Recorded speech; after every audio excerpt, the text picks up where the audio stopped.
flip it up, turn it on, right? It's already on. It's already on. It should be up.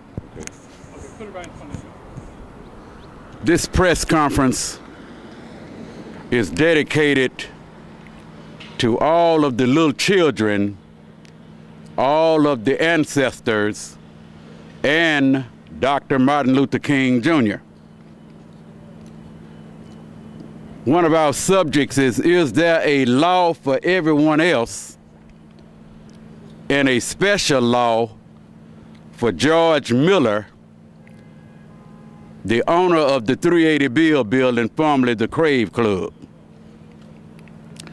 For some of you who do not know Mr. Miller, Mr. George Miller is the man who rounded up millions of dollars to redevelop Beale Street.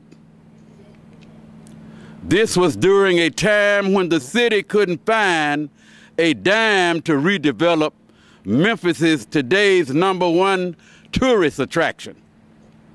A tourist attraction which derived from black people giving it its name when W.C. Handy wrote the blues on Beale Street, as black people congregated on the street singing the blues and rock and roll. Now, after all these major contributions that Mr. Miller made and has made for Beale Street and the city of Memphis, giving the city its most major valuable tourist attraction along with Graceland, and we have documented proof of all of this, the Benjamin L. Hooks Library is full of these facts that would back it up that Mr. George Miller is the one that redeveloped this new Beale Street. There are conspirators who are now, as we speak, that have been since the inception of Mr. Miller's building of the 380 Beale Street building, that is right now plotting to try to strip this black man of his most prized possession. Mr. George B. Miller, who is a black man, started bringing in millions of dollars to redevelop Beale Street, even though it has been a cover-up and a secret as to who did it. Many have people thinking that Mr. John Elkington did it, but it was not Mr. John Elkington. It was Mr. George Miller who redeveloped Beale Street back in the late 70s and the early 80s. There are conspirators who are now trying to strip him of his life, liberty, and pursuit of happiness. What happened to one nation under God, indivisible, with liberty and justice for all? To even suggest to Mr. George Miller that you are going to have to tear your building down and that you want him to tear part of it down or some of it down is a clear attempt to prevent the progress of black economic development. As it was done in Tulsa, Oklahoma, during the Tulsa, Oklahoma riots, when the black Wall Street was blown up and burnt down to the ground. This was the first time bombs was dropped in an American community by Americans. This execution was designed to stop black economic progress. Mr. Al Bell and Mr. De'Armond Bailey and Mr. Muhammad Ali and Mr. Harold Ford all know what I'm talking about. All owners of rental property have ran into wrong tenants in their tenures as lords of land from time to time. You can run into great ones, and then you can run into some not so great. And I'm sure Mr. Ball and my great friend Mr. Bales know what I'm talking about.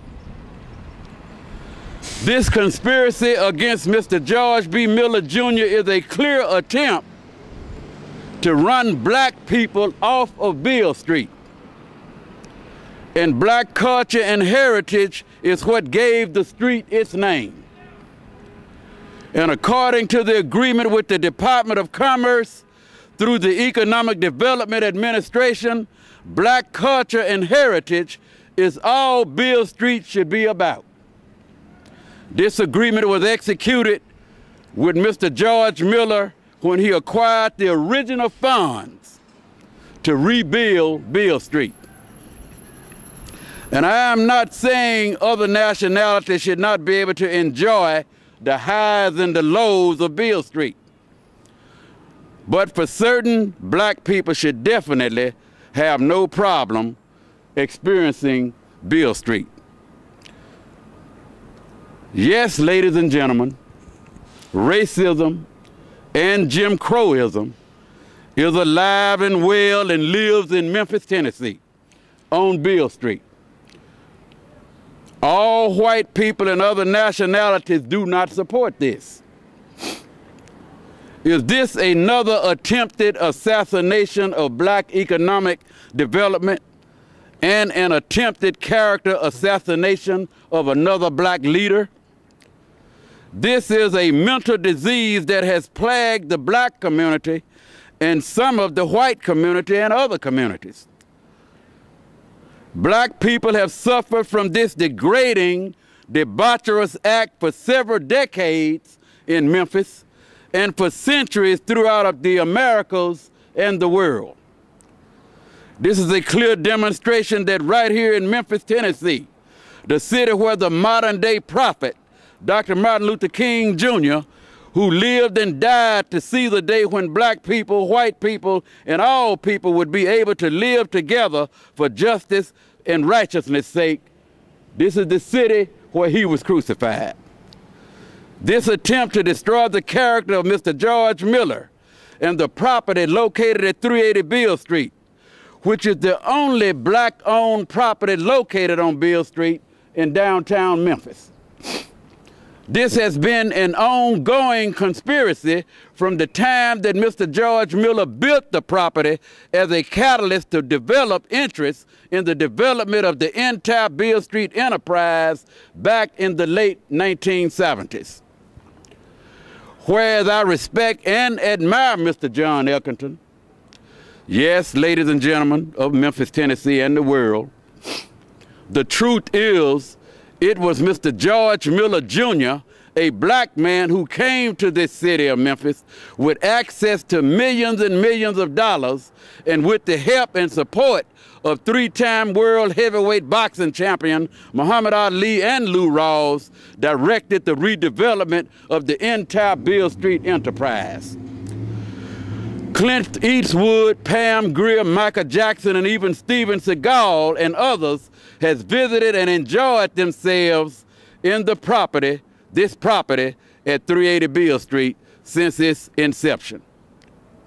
It is the most prime piece of real estate in the Beale Street Entertainment District, and hidden conspirators have diligently conspired to steal this property from the genius, Mr. George B. Miller, since day one of the birth of this street on Beale Street, of this building on Beale Street. This harassment to try to force Mr. Miller to tear down his lifetime dream is a clear example of an attempted destruction of black enterprise at 380 Beale Street, and it is also a dastardly disrespect, a cowardly disrespect for free enterprise. In the modern day computer age, this has never happened in the history of free enterprise. And we are not in Russia, China, or some other communist country. Sometimes we do wonder. It demonstrates that Jim Crow laws, fascism, capitalistic communism are alive and well and lives in Memphis. This is Jim Crow at its best in the 21st century.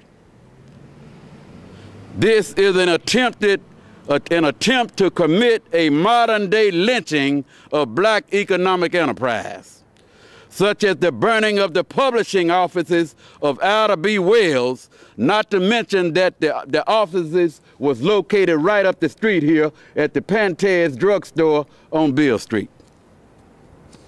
and the lynching also of Emmett Till, who was awakened in the dark night